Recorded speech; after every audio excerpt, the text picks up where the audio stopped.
you're doing a very good thing, and I appreciate it. There's a reason why Google lists you at the top. Oh my gosh. There's the soundbite for this episode, everybody. Yes, forget all the good at cooperation is key stuff. We're going for Google SEO right here.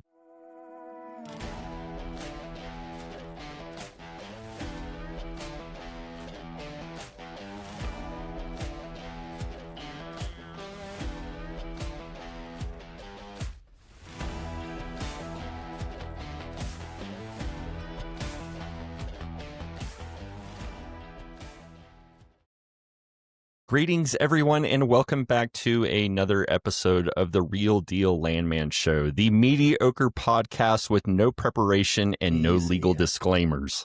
Just right out of the gate at 30 Right seconds into it, you're already hitting us with the mediocre podcast.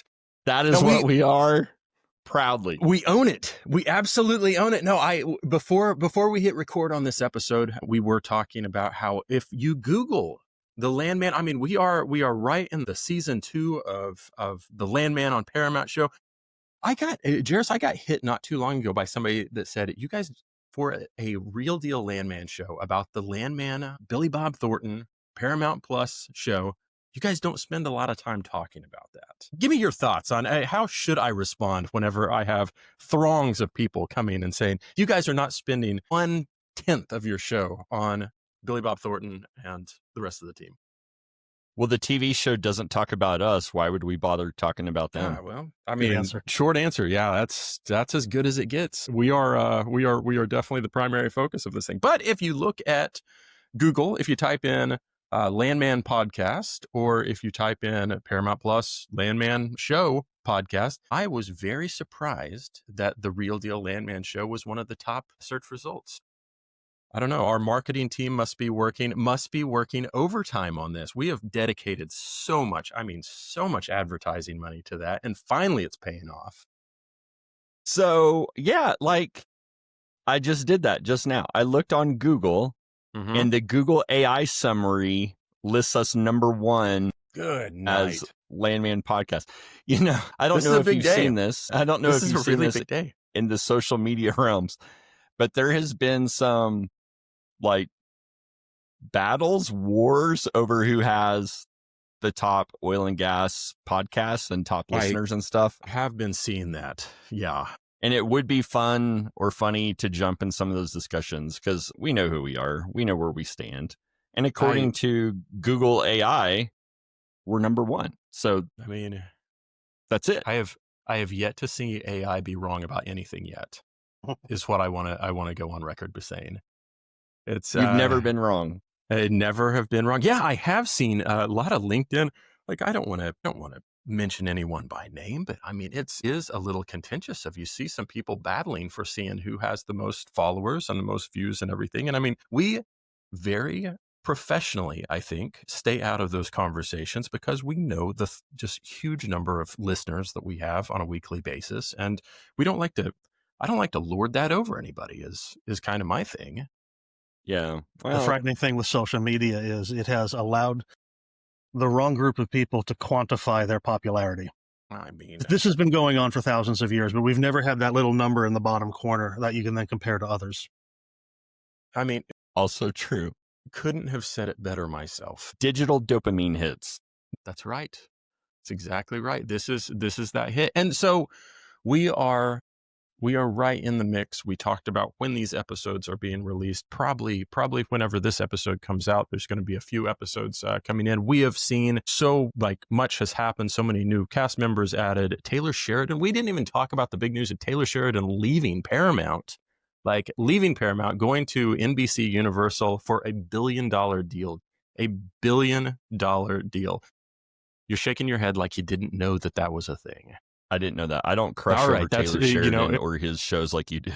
The amount of research and background that we do before these shows is pretty staggering. But that came out quite a while ago. He has left. He's going to be making shows for NBC Universal. It's not going to affect, I don't think, the Landman show. So God bless him for starting the thing out and giving us a runway to be able to get this thing off the ground with. But will we follow him? I guess the final thing that I want to say about that is if we are offered, I I don't know. He got the $1 billion deal. We probably won't hit that number, but I mean, I would assume it would be somewhere in that ballpark. But if NBC Universal does do some sort of a show with Taylor and he starts something up, and we want to pivot this thing, we want to get out of the Real Deal Landman podcast game, and we want to get on to something else. I mean, do we make the switch? Do we do we disappoint our, couple 100,000 fans and go someplace else? Like, what do you think? The reason he's as successful as he is because he's found content that people find interesting. The scary thing nowadays is the megaphone is available to almost anybody, and so you have clutter. His genius is he's been able to produce content reliably now for about a decade that people tune into and want to hear. That's why he's worth his weight in gold and then some. So you don't have to worry necessarily about what your specific message is. Sometimes you have to worry about whether or not you're producing content people want. So pivoting isn't as difficult as it used to be. Jerris, okay. So from the wing here, we're getting some really good advice. I don't think there's any better time than right now to introduce our guest for the day. You think that's pretty good with that? Well, that would make please sense. Go ahead, because good night. This guy's already throwing out some real, solid pieces of gold here. Let's get this going. I like a long cold open though. I mean, this way there's mystery and you go for a while. Hey, we can do 20 more minutes on this. I'm sure. I'm positive we can. I judge a James Bond film on how long it takes to get to that opening song. Drew, I have to use a segue though. I like bizarre segues to introduce our guests, and I have one for you. Ooh. I know in recent episodes you have expressed your jealousy that you have for me of the awards and things that I collect. I do. I have another one that I don't know if you have or not, but this one dates back like 30 years. But Drew, are you an Eagle Scout? I am not. Okay. Am I surrounded here today by 2 Eagle Scouts? You are. I am. I think I made it to first class. Is that a rank? Is that a rank? That's basically if you show up a few weeks, they give you a patch. That's it. And I did. I showed up a couple of weeks. I did get the patch. So if I am sitting here with 2 esteemed Eagle Scouts, very quickly, what were your projects? That isn't there a big project that you put together to finally earn that badge? So, Jerris, what was yours first? Great question. So I had just turned 14, and I went back to the elementary school that I attended, and it wasn't like the entire outside of the school, but there were trim aspects, like where the windows were and the eaves under the roof, that needed a paint job. Gotcha. And I agreed to take that job on as my project. Other people in my troop did stuff like a coat drive or a blood drive that takes, a couple of hours to plan and a few hours to execute. I was trying to manage 10 boys that were 12 to 15 years old on a paint job of a school in the middle of summer. And I think it brought me to tears once. It was awful. But, the purpose of these projects are to learn some things. And I did learn some things. I learned some things about myself, and I learned some things about what is reasonable to take on how to deal with people and how to manage them a little bit. I would say that the project accomplished its objective. And now you're going to ask Ben what his was, and he'll be like, well, I did a coat drive where people donated blood. No, you got lucky. You did not step into that. I'm a Catholic, so for my Catholic church, around Easter time, there's the 14 Stations of the Cross that on Good Friday will be a prayer trail. And so most churches have one on the inside, and you'll see them on the walls usually. And then once a year, they'll go to each one of the stations. And so I actually built 14 Stations of the Cross around the landscaping around the church, where we had about a 4 or 5 feet tall mast, basically, with a cross on top. On the bottom, it was the station number and then what was actually happening in that station. So for a number of years, at least until nature reclaimed it, at my church, there would be the outdoor Stations of the Cross, weather permitting. And, it involved managing people, figuring it out, and then just fun escapades. At the base of it, we were going to have a square border of rocks. And I grew up on Long Island by the beach, and So my dad's initial idea was, let's just 4 o'clock in the morning when no one's looking, let's drive down to the beach and steal a whole bunch of rocks. Okay. And that way we can keep the costs down. And so there we are at about 5 o'clock in the morning looking at each other. It's like, we're doing this for a church. We're doing this for an Eagle Scout project. This is just wrong on so many levels. And so I spent the entire Saturday going from landscaping place to landscaping place, begging for free rocks. And it was just, it was a great experience. And, for the record, we did not take rocks from the beach, but no, I come from a wonderful family with wonderfully supportive parents and siblings. And I know what Boy Scouts did for me growing up. It really pushed what I was able to do and who I eventually became. And I now periodically sit on a national scholarship review committee for Eagle Scouts who are going to college. And I see what the program can do for people who did not have that advantage growing up. And so when done right, it's phenomenal. Yeah. That's fantastic. Is the program drastically different today than when you were in it? And is that okay, or does it bother you a little bit? It is drastically different. There's still the core of what was there. I'm one of those people that I try and find a polite way of saying things, but I don't hide from things. Boy Scouts has had a miserable 10 years. COVID didn't do it any favors. This is supposed to be a bunch of people getting together and hiking, camping, etc. And COVID for a year or two really shut that down a lot. And then you read about some of the scandals that happened in the late 20s, and it was a body blow. And I have a 10-year-old. I spent last weekend at a camp out with him for Cub Scouts. My hope is this: there are enough people like you and I, Jerris, who went through this process and saw some redeeming value to it. And I think there's this one last generation of us that if we can reprime the pump and get it started again, that it can be back to what it was. And it can be a wonderful, wonderful thing for people's lives. If this generation doesn't do that, there's going to be no carryover, because my son won't know its value and he won't carry it over to his son. And then I have really no optimism for it. So the good thing is I've seen a lot of people willing to do a lot of work to get it back where it belongs. Will it happen? I don't know. Yeah. I growing up with it, it was kind of pushed on me to do. Obviously I went quote unquote all the way with it, but, I had a lot of parental figures or leaders or adults or mentors or people who would say, this is so awesome that you're doing it and it's going to mean so much. And honestly, as a teenager, I just shrugged it off. I was stunned when I was in college at the OU Career Services Center doing interviews with these companies, and just a single line at the bottom of my resume that said I was a member of the National Eagle Scout Association or just something like that. And I was blown away by how many interviewers saw that, wanted to talk about it, and acknowledged how powerful that was. I would have never believed that anybody really cared that much, but it's true. And when I saw your bio for an event you did earlier this year, and you had that on the last sentence. And when you find, because the program has become what it is, and I'm not saying good or bad, I'm just saying it doesn't have as much participation as it once did. And so when you see like a fellow Eagle Scout, it's kind of cool. I was never in a fraternity, and I'm not saying that scouting is a fraternity, but I feel like that when I find somebody else that hit that rank, I can experience a similar connection to what fellow fraternity members have with each other. I agree wholeheartedly. About a year ago, the pack that my kid's involved in lost a bunch of adult leaders, and I was the only one left.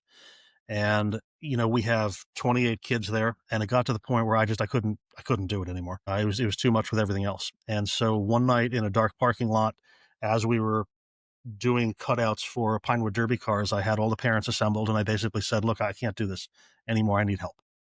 And it was a good conversation. It was a conversation from the heart, talking about how we're trying to do this for the kids, but I need help. 3 guys stepped forward. All 3 of them had made Eagle Scout growing up.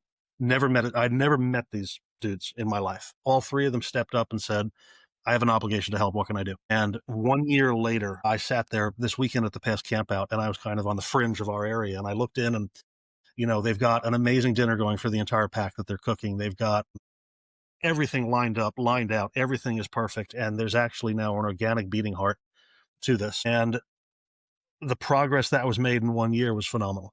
It's It's a program that has tremendous value because one of the things, it's a very all-encompassing program. When you play on a baseball team, you're all coming together doing one thing. When you are in an engineering club, you're coming together doing one thing. I did everything from Boy Scouts, from charity drives to hiking to camping to flying around the country with people, to learning skill sets, to learning how to be respectful, to learning how to stand there in a uniform at 14 years of age and having somebody tell me why they disagree with me, but I realize I've got to behave well and properly. It's something that I hope that we're able to continue to perpetuate in this country, but only if we can do it the way that it was. Yeah. The biggest benefit that I've been able to enjoy from it recently is that we've been able to keep Drew speechless for well over 5 minutes now, and that has never happened. Don't think that I haven't been just absolutely biting. I'm biting my tongue on this. It's okay. I'm telling you, I really, a moment of sincerity here. I'm very respectful to what you guys accomplished with that. I look back on the times that I was in Scouts and I absolutely enjoyed it. And it was one of those things, kind of like what you're talking about, of being able to have a group of friends that it's just another just building experience, like being on a sports team or anything else. But you get to have that camaraderie and get such great experiences. We got in a lot of trouble. One of the people in our pack threw a dirt clod and hit Tyler Sullivan in the face, and I think it broke his orbital bone. And that's one of the biggest memories that I have. I put that on a resume, and it does not have the same resounding, like positive, like vibe that you guys have with the whole Eagle Scout things. But helping Tyler recover from an orbital bone fracture at a scout camp in southeastern Oklahoma was a pretty highlight. We learned medical skills. I mean, we learned, we knew exact first aid. I think we got a patch out of the whole thing. I don't know. It was pretty fantastic. But no, I think that's really cool. Let me throw this out there with an Eagle Scout thing, and then it's going to bring it back to land work. Okay. This is going to be fun because this is where I think we can tie this in a nice, neat little bow.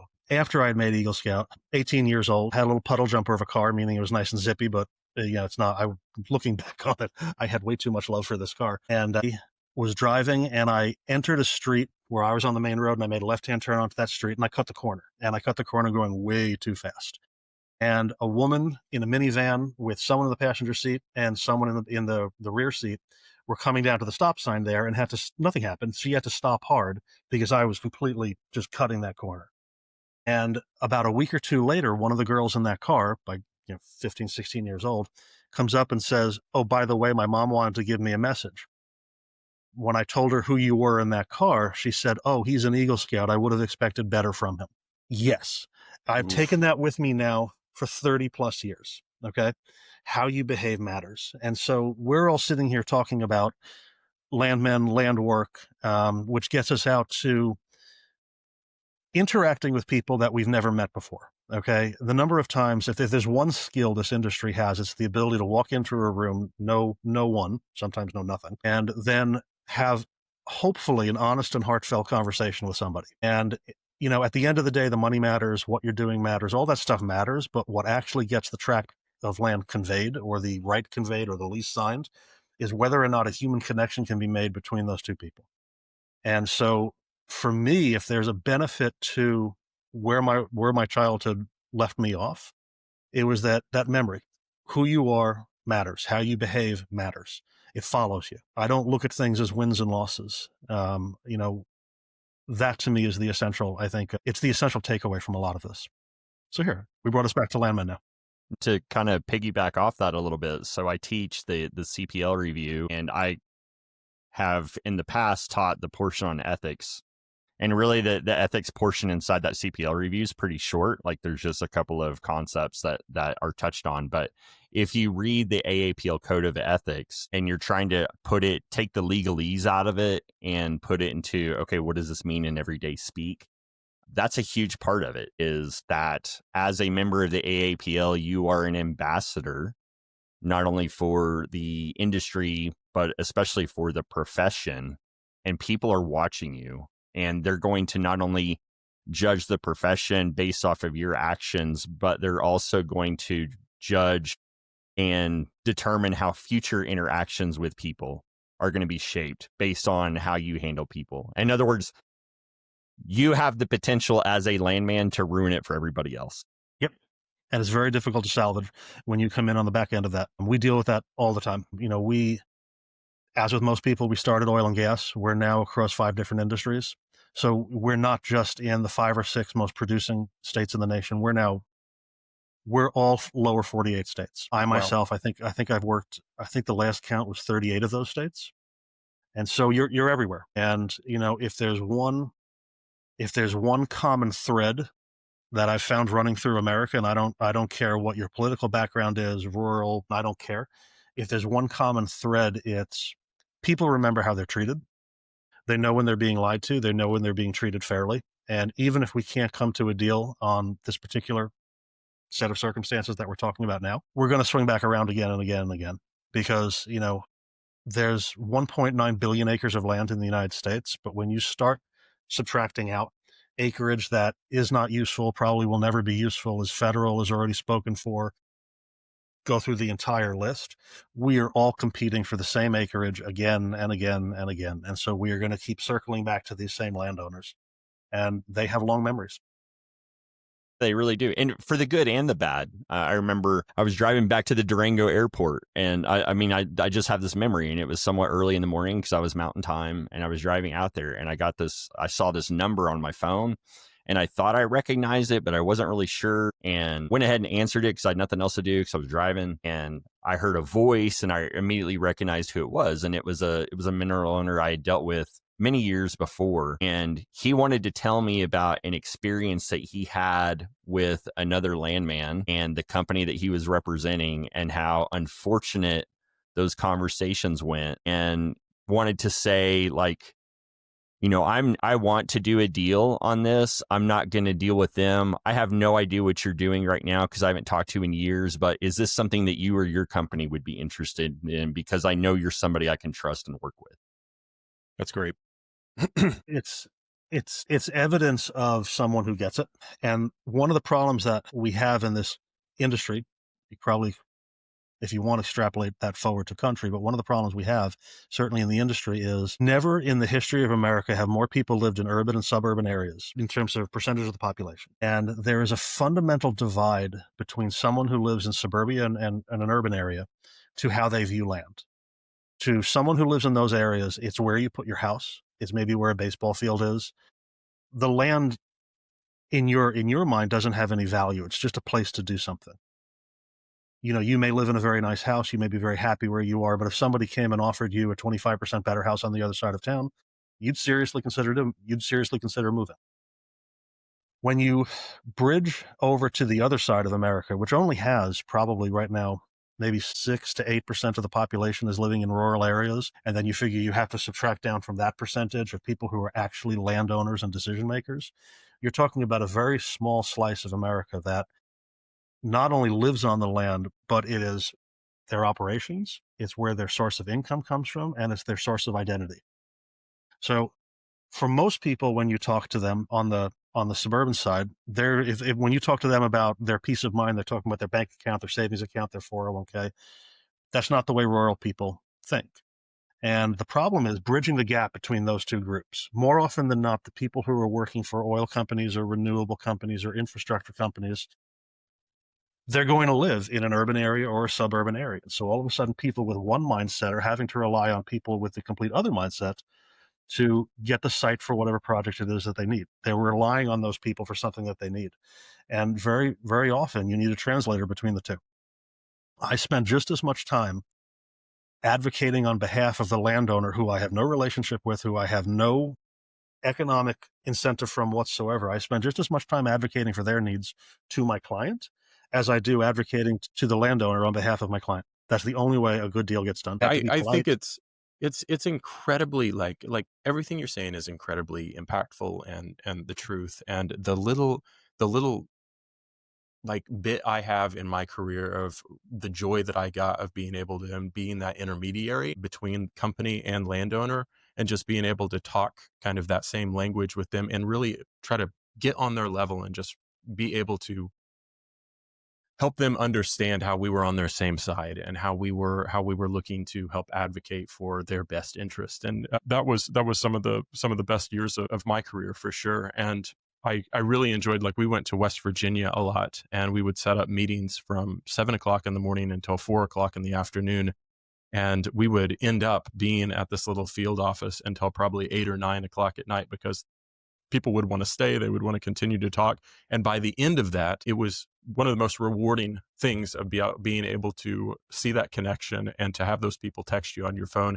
And you knew that they really trusted you, and you knew that they felt that, the time was well spent, is what I really got out of it. And it was just, I don't know, it was one of the best parts of my career for sure. Yep. To have another human being trust you is wonderful, but also a frightening burden. It is. I mean, you know you're doing well, and I know I've picked the right people to work with me and for me, where on projects where they come to you and they say, hey, this person's asking, what should I do? What do I tell them? That's an exceptionally difficult conversation to have. It is. And the good thing is there are some kind of ways to get through that without violating the trust or the honesty, or I think just the basic principles that, because look, I mean, before we're landmen, before we're working for an industry, before anything else, we're humans. Okay. And so where you said they trusted us. Okay. One human being trusting another that's such a core, a bedrock place to be. And you really have to respect that, and you really have to treasure that and value that. And, just so people don't think I'm overly sappy and something like that, your success rate will go up markedly. Okay. Especially when you're in a rural area. People talk over fence posts. They talk over the back of pickup trucks. They go to the same church. Their kids play on the only baseball team in town. And so your reputation will precede you quickly. Okay. And they don't have to agree with you, but if they are willing to testify to their friends and their and you're never going to break that circle. You're the outsider. Okay. You're not fourth generation. You're not the family that they've known forever. So you have to behave this way. And people who don't behave this way wash out very, very quickly. And it's not just landmen, but I find more and more, especially on the renewable side of things, clients want to be very much a part of these discussions. And so quite frequently we have to actually have, to find a gentle term, a tutoring session where it's, here's what you want to say to these folks. Here's how you want to behave. Here's what you don't want to do. And the one advantage I have over clients is that I get to sit back and see how many different clients operate. So I get to pick and choose and see which ones have the greatest success rates, which ones I think operate the best, which ones have the lowest cost model. And it's amazing how often when you find a client that, and well, these can be large companies, but when you find a client that has a good internal culture where they treat their own people well, they treat the people they interact with well, it's amazing how they make the most headway. It's also amazing how they're self-policing. Every once in a while, a bad apple gets in, and usually within 9 months, they get washed out just because they don't fit. Yeah, that makes sense. So your career, you've, and we haven't even touched on, like, you go into law school, you coming out, you worked at Florida for a while, in Florida as what, maritime law? Is that what it was? Okay. Yes. Maritime law. A very interesting ride to get to where you're at now, right? I mean, it's been a little bit of everything. If I were in this all by myself, I'd probably be living up in New York as a maritime and admiralty attorney. No kidding. Absolutely love. I grew up on Long Island, absolutely love the sea. That's probably the direction I would have gone. However, the foremost absolutely essential words that we can all live by in life is happy wife, happy life. Okay. I am fortunate to be married to someone who is many multiples smarter than I am. And as we started our careers together, her career lent itself to eventually moving to Texas. She was an immunologist. She's a cancer researcher. So coming to Texas and MD Anderson and getting her start in that field made more sense. And it's amazing how when you move to Texas, they like to go to the beach. They like to fish. To them, a boat's probably about 20 feet long, and they're going to go a little further out to fish. But that whole maritime thing kind of goes down a little bit. And so when in Rome, or Houston, for lack of a better term, more accurately, you all of a sudden shift from maritime to land. And what's interesting is I found the same people, because on the maritime side of things, when the sea is in your blood and that's just what you do, it's who you are. Okay. And so you talk to, whether they're lobster fishermen, tugboat operators, just people up and down the coast. Okay. That's their entire thing. While land in some ways is 180 degrees opposite of water, it's the same thing. People become emotionally, and from an identification point of view, tied to that. And so it actually wasn't as much of a shift for me as you would think, because yes, went to college, went to law school, started out as an attorney, argued one case in federal law and actually went in federal court and actually went very well. But this one and done. You get to put that on your done. record, be like 100% success rate. Yeah. Defeated. You know what? I drove home that day. All the partners were telling me, man, you're on your way. Fantastic work. This was amazing. And I'm sitting here thinking that was a year of my life. All because basically the captain of a fishing boat fired a deckhand. And to a normal human being, the way he fired him, you'd understand you were fired. Everything of yours was thrown off the boat. He used every curse word you possibly could use. And I represented the boat owner. Every curse word you could possibly imagine, and then some you used. This guy was fired. The one thing he did not do was, John, I'm sorry, your employment with this boat is now terminated as of today's date. Here's a piece of paper saying that. Guy went out, got blind drunk, and then jumped off a pier into the water thinking it was water, but it was actually the tide was out, and so telescopically shattered his leg bones. And in the maritime side of things, there's a very, very, very generous medical scheme to help sailors and seamen if you qualify for it. You qualify for it if you're a crewman attached to a vessel. And so this entire lawsuit was he or was he not at that moment still a crewman attached to this vessel because the captain had not, you're fired. Okay. And I sat there thinking to myself, I just spent 12 months of my life. Whereas every human being with a shred of common sense knows, yeah, you were fired. You were done. That's why you were drinking. That's why you jumped off a pier. I enjoy what I do now much, much more. I still have all of the knowledge I had as an attorney. I still respect lawyers beyond belief. In today's litigious and regulatory heavy society, you can't move 10 feet. You can't get out of bed in the morning without talking to 5 different lawyers, and you're still going to do something that can get you sued. So this is not an anti-law thing, but for me, I like the negotiating room of being able to, this is what my end result is. How do I get there? What do I want to do? Whether it's trying to put up a wind turbine, whether it's trying to get a oil well drilled, whether it's trying to get a pipeline put in the ground, whatever it is, I want the ability to not just have to look in a book and be like, here are the rules. You will follow these rules and that's it. You have operating room. That is really interesting. Yeah. Oh my gosh, I can't even imagine not knowing that you're not employed, but trying to take advantage of the system after you've shattered your legs does sound pretty. I mean, I can totally see where he's coming from, and you did win that case, right? Yeah, that's good. That's fantastic. What do you think about, like, you've shifted considerably, and now you've done this? Is it at Percheron? You've been there how many years now? 19? 19 going on 20. And this is the only company in this field I've ever worked on. Yeah. That's fantastic. That's very, I mean, that shows where it's come. And over the past, how many years would you say that the focus has shifted into kind of the renewable and geothermal space? Like in the last 5, the last 10, and has it really gained some strong momentum here?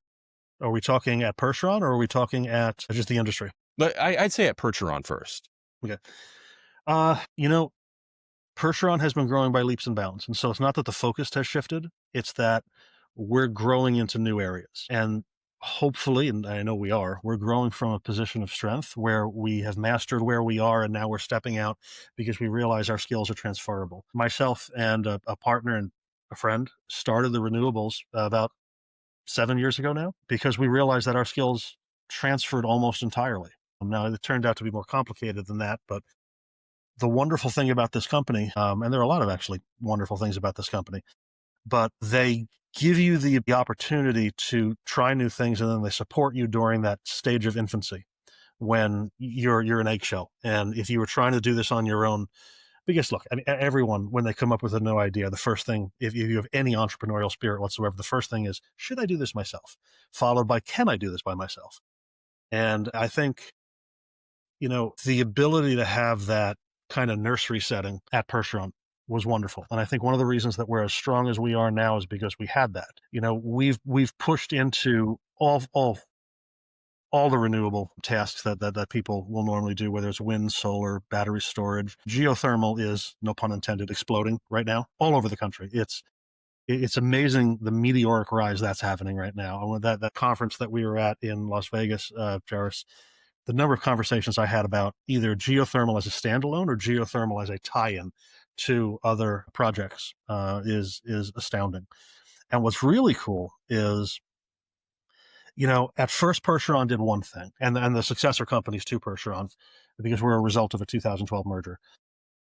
One thing in one industry. It was land acquisition and titling in the oil and gas industry. We're now across pipelines and renewables and geothermal. I'm going to leave a lot of these out and people are going to be upset. Still doing, obviously, oil and gas. We're doing utility work. We're doing long transmission line runs for electric transmission lines.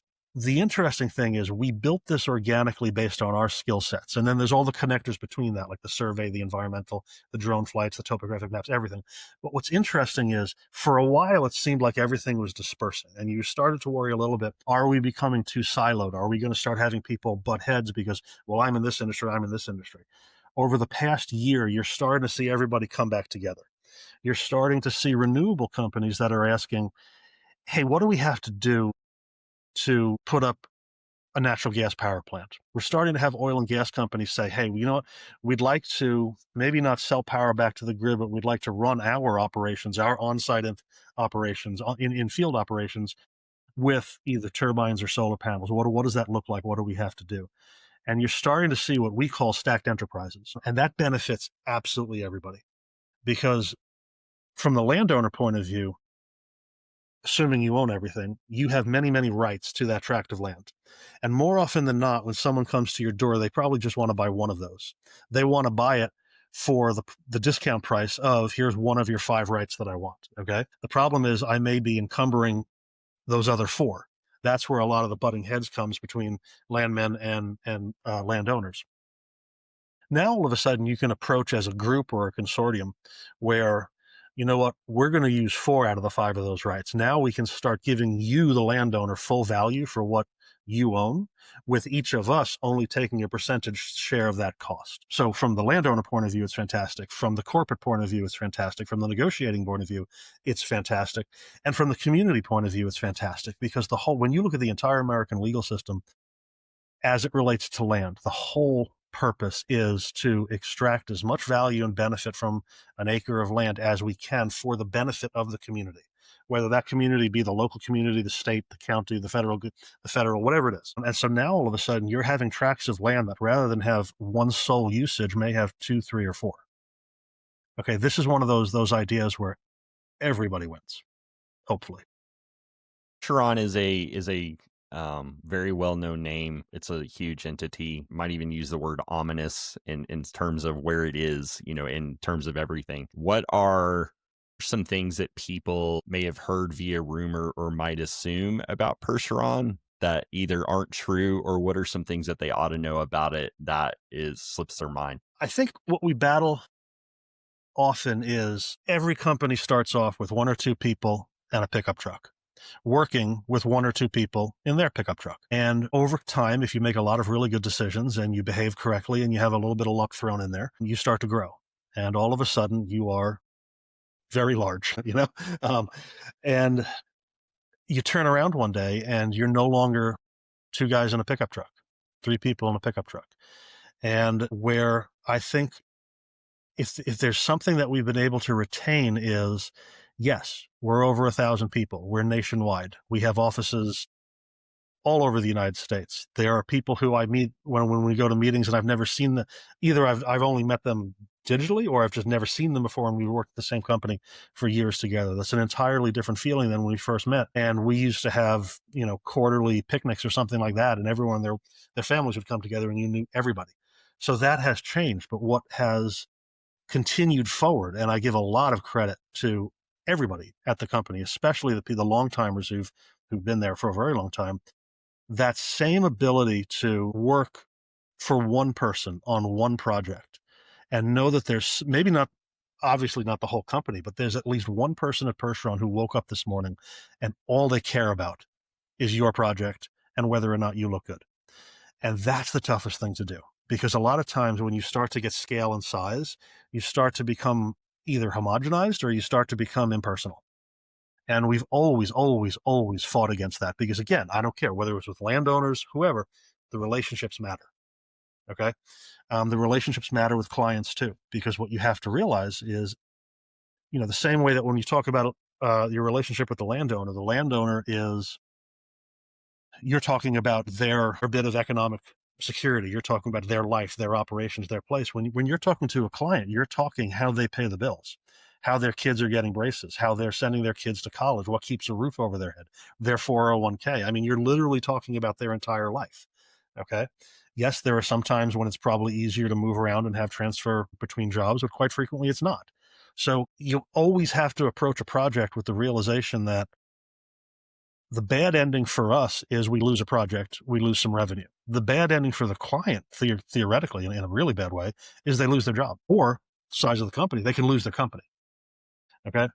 And so I've had opportunities to leave Percheron. I've had offers to leave Percheron. I've thought sometimes you consider everything that comes in the door, but what keeps me here is we have a very solid core of people who wake up every day and realize what's important. And it's being able to keep your focus on those things, the intangibles. You know, we have a wall at Percheron where we actually write down these 7 intangibles. Our CEO calls them the non-negotiables. They are who we're going to be regardless of what's happening. And we're not talking about how much revenue we're going to make or how much we're going to keep costs down, or we're not talking about insurance aspects. We're talking about how do we treat people? How do we treat each other? In my position, quite frequently, I have to fix the problems when the problems inevitably arise. That's just part of my role. I cannot ever think of a time that I had to fix a problem where a client says you lied to us, or you were working against us, or you intentionally hurt us, or you whatever. I've never, ever, ever had to hit one of those problems. So for me anyway, that I think is the strength of Percheron, but also what we struggle against the most. And we're going to continue because look, in life, in anything, it's just general rule of thermodynamics. You're either growing or you're dying. You're either heading toward greater organization or you're descending into chaos. And for me anyway, it is not difficult. I'm not saying it's easy, but it's also not difficult to keep a 10-person company alive, especially if you have 9 other competent people around you. The bigger you get, the harder it is to keep all the lights on and everything running efficiently and smoothly. Eventually you get so big that you have your own gravitational attraction where it gets a little bit easier maybe. But when you're in that middle, it's very, very difficult. And so I've seen a lot of companies rise quickly and fall just as quickly or sometimes faster. So you ask a great question, Jerris. You ask what do we worry about? What's our pain point? Our pain point is how do we continue to grow because we have to. Okay. We have to for our own sake, and we have to because it makes sense in an integrated service company to be able to always provide the next service. Clients like that. Okay.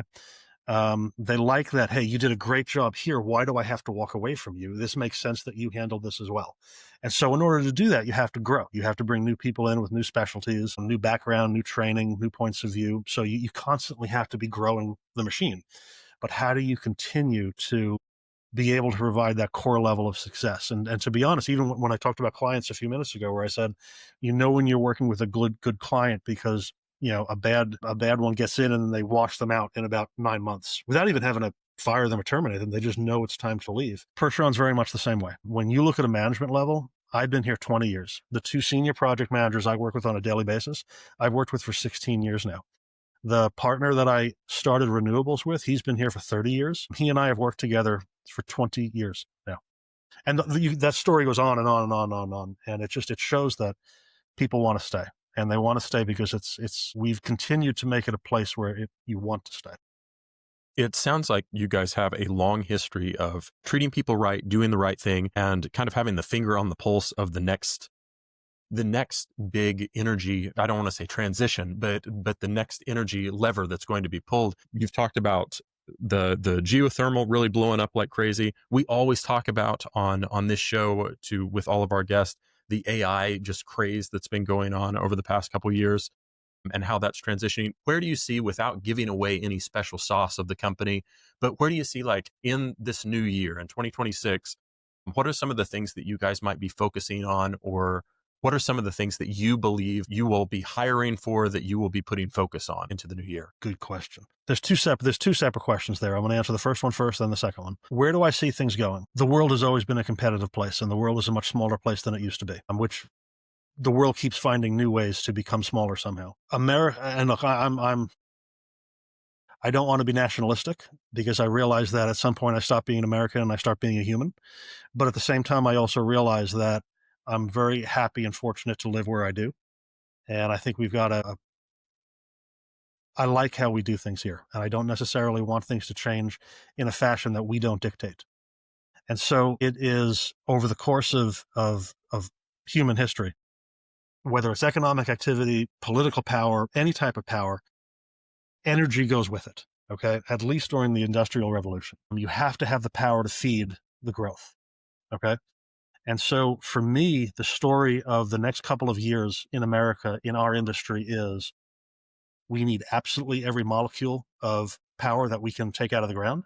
We need every single electron that we can generate from the sun, the wind, anywhere we can get it. We need all of the above. You know, I have a blog, and one of my blog posts, basically, because this was frustrating, when I see us get a little too far down the political road, because we love, especially in election years, to go butt heads on that. As an American, the answer should always be option D, all of the above. There was an entire blog post about that. And we've never, the reason this company is, this country is as successful as it has been over just a quarter millennia, is it's always been all of the above with us. Give us all of it. Okay. I don't want to get to a point where we start competing against each other and there's a winner and a loser, because yes, it's great for the winner. And I'm not even crying with the losers. I'm just saying America's poorer for it.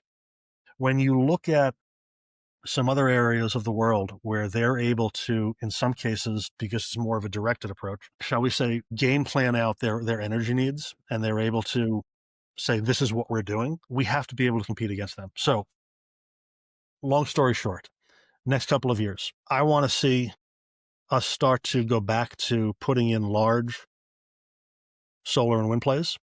I want to see us drilling oil and gas again as much as we can, not just for our use here, but also because it's an economic tool that can help Europe and hurt, theoretically, some of the people who we consider adversaries. So this has kind of been a long, convoluted way of saying, I hope that we're very busy over the next few years. Okay. Both as a company, as a country. So how do we plan to respond to that, react to that? We are going to continue to push out in as many directions as we can. We're making hires now that are subject matter experts in some of those areas. We are making sure that we find ways to stack enterprises if and when we can. We are trying to become liaisons and ambassadors between the different groups, both on a personal level, a corporate level, an industry level, anywhere that we can, because we realize we touch many of these different lily pads. And so again, trying to answer two questions at once, it's very difficult. The level of exponential growth that should be there over the next couple of years. When we look at our forward-looking studies as to what energy needs are going to be and where energy is going to come from over the next couple of years, it's everywhere. And the numbers are mind-boggling. Okay. Whether it's data center usage, whether it's data center usage for AI, whether it's onshoring smart warehouses and smart manufacturing plants, and the amount of just, unfortunately, they need less people, but they need a lot more energy. Okay. All of this comes down to the industry that we work in. When you look at, for a little while in the 90s, early 2000s, it seemed like the world was becoming a nicer, happier place. You look at the last 5 years, and sometimes it gets a little scary out there. All of a sudden, there are allies and adversaries. Being able to send LNG tankers full of natural gas to Germany, all of a sudden helps our national aims. To do that, we have to be pumping natural gas at a prodigious rate. We have to be building plants up and down the Gulf Coast in order to be able to liquefy that and export it. We have to be able to do everything. In order to be able to send natural gas elsewhere, the energy, the electricity has to come somewhere. Make it wind turbines and solar power plants. The largest solar power plant in the United States, single power plant, is about 750 megawatts. The largest single solar power plant in China is 15.2 gigawatts of generating capacity. Wow. So we have, for the first time really in probably 90 years, we're not necessarily the leader in everything. Now, we have by far the largest economy. We have the greatest resources. We have the ability to do and be whatever we want, but you're starting to see some other countries step up and lead us in certain things. And I want to make sure, as to whatever minuscule ability I personally have, I want to make sure that we're able to compete where we need to, help where we can, and profit along the way. I think that's a very powerful message. One of the kind of wrapping this whole, putting a bow on this whole thing, what I hear a lot from you, and I know one of the things that we didn't even really get into, was you've written a lot of articles, blog posts. You said articles for AAPL. One of them that really stood out and resonated to me was one that you did of cooperation is key for an energy transition. And the whole over this past hour that we've been able to talk is really being able to work together, finding those ways that we can cooperate, whether it be from an old guard to a new, of the oil and gas to renewable, but there is a place for all of it. And like you said, of being able to use every bit of energy that we can be able to get out of the ground, every electron, everything. It takes that cooperation, and it takes us all being able to work together. So I think that's a fantastic message. If we do our jobs well in this country, 100 years from now, there will not be oil companies and renewable energy companies. There will be energy companies. At the end of the day, we're producing a product that allows people to grow economically, culturally. So it's the same. It's a good message. Drew mentioned the written works, and that was one of the things that I thought would be interesting to have you on for. We are unfortunately out of time, I think, for this episode. But where can people find your written works and learn more about the work that you do? Thank you. And thank you for that. I publish a blog called the Running with the Main blog. My website is wanderuntethered.com. There's something about just getting out there. You talked about that long drive you took, unless it was cold, I'm pretty sure the windows are probably down and you were just enjoying life.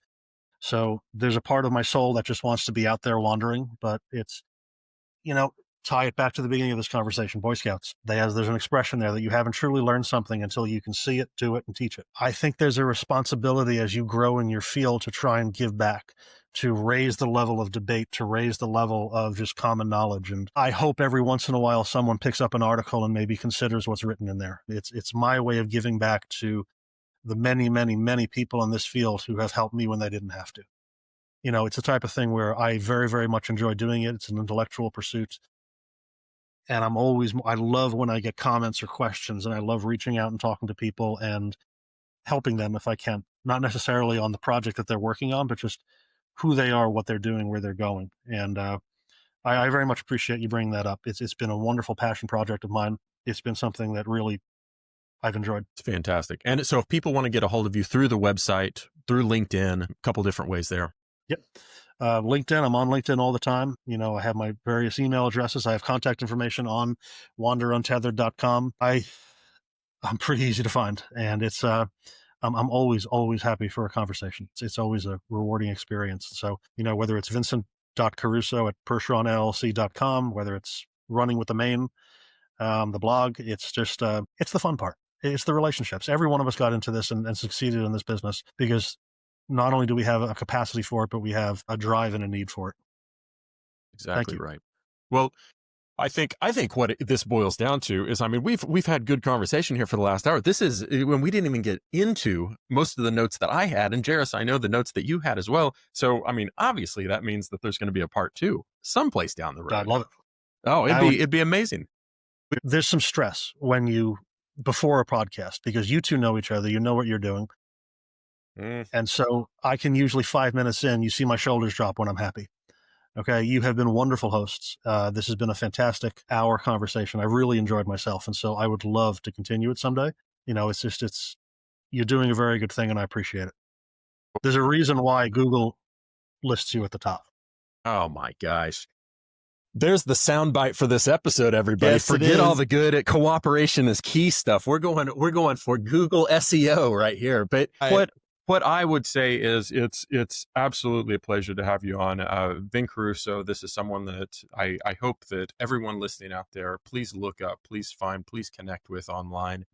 I am so just absolutely over the moon of we continue to get such wonderful people on that deliver such strong messages. And it always relights kind of the fire that I have for this industry. And it relights the passion that I have for being able to help people and being able to know that the influence that we have, not just on this podcast, but just being able to meet people like yourself and know that we see them at different conferences and read blogs about them. And just, there's so many different great things that we can learn. We just have to be open to it. So I appreciate you. And thank you so much for being on today. Jerris, give us a final word. Kick this out of here in style. I have no style, Drew. And this has been an awesome conversation. I don't know what else I can possibly add to it other than Thank you all for listening. From Drew Hopkins, Jerris Johnson, and of course, Ben Caruso. Whatever you're doing in life right now, I hope it's a wonderful holiday season for you and good things are coming your way. And with that, thank you guys very much and see you next time. We'll see you next time. Thank you all.